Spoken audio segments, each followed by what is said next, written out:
ಪ್ರಭು ಕ್ರಿಸ್ತರಲ್ಲಿ ನನ್ನ ಒಲುವಿನ ಸೋದರ ಸೋದರಿಯರೇ, ಇವತ್ತಿನ ಶುಭ ಸಂದೇಶ ಮಾರ್ಕ ಅಧ್ಯಾಯ 6 ವಾಕ್ಯ 56 ತಿಳಿಸುವುದೇನೆಂದರೆ, ಅವರು ಅವನನ್ನು ಮುಟ್ಟಿದವರೆಲ್ಲರೂ ಗುಣಮುಖರಾದರು.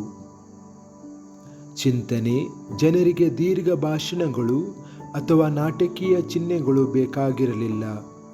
ನಂಬಿಕೆಯ ಸರಳ ಸ್ಪರ್ಶ ಮಾತ್ರ.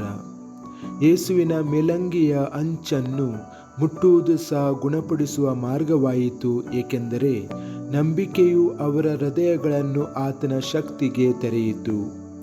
ಯಾವುದೇ ಪ್ರಾರ್ಥನೆಯು ತುಂಬ ಚಿಕ್ಕದಲ್ಲ, ಯಾವುದೇ ಸನ್ನೆಯು ತುಂಬ ಸರಳವಾದುದು ಅಲ್ಲ ಎಂದು ಇದು ನಮಗೆ ನೆನಪಿಸುತ್ತದೆ. ನಾವು ನಂಬಿಕೆಯಿಂದ ಯೇಸುವನ್ನು ತಲುಪುವಾಗ ಪ್ರಾರ್ಥನೆ, ವಾಕ್ಯ ಮತ್ತು ಸಂಸ್ಕಾರಗಳ ಮೂಲಕ ಆತನ ಗುಣಪಡಿಸುವ ಕೃಪೆಯು ಇಂದಿಗೂ ನಮ್ಮ ಗಾಯಗೊಂಡ ಜೀವನದಲ್ಲಿ ಹರಿಯುತ್ತದೆ.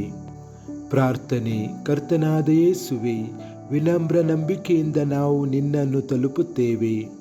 ನಮ್ಮ ಗಾಯಗಳನ್ನು ಸ್ಪರ್ಶಿಸಿರಿ, ನಮ್ಮ ದೌರ್ಬಲ್ಯಗಳನ್ನು ಗುಣಪಡಿಸಿರಿ ಮತ್ತು ನಿಮ್ಮ ಪ್ರೀತಿಯಿಂದ ನಮ್ಮ ಹೃದಯಗಳನ್ನು ಪುನಃಸ್ಥಾಪಿಸಿರಿ. ನಿನ್ನ ಮೇಲಿನ ನಮ್ಮ ನಂಬಿಕೆಯನ್ನು ಹೆಚ್ಚಿಸಿರಿ. ನಂಬಿಕೆಯ ಸಣ್ಣ ಕ್ರಿಯೆಗಳಲ್ಲಿಯೂ ಸಹ ನಾವು ನಿನ್ನ ಉಳಿಸುವ ಶಕ್ತಿಯನ್ನು ಅನುಭವಿಸಬಹುದು. ಆಮೆನ್.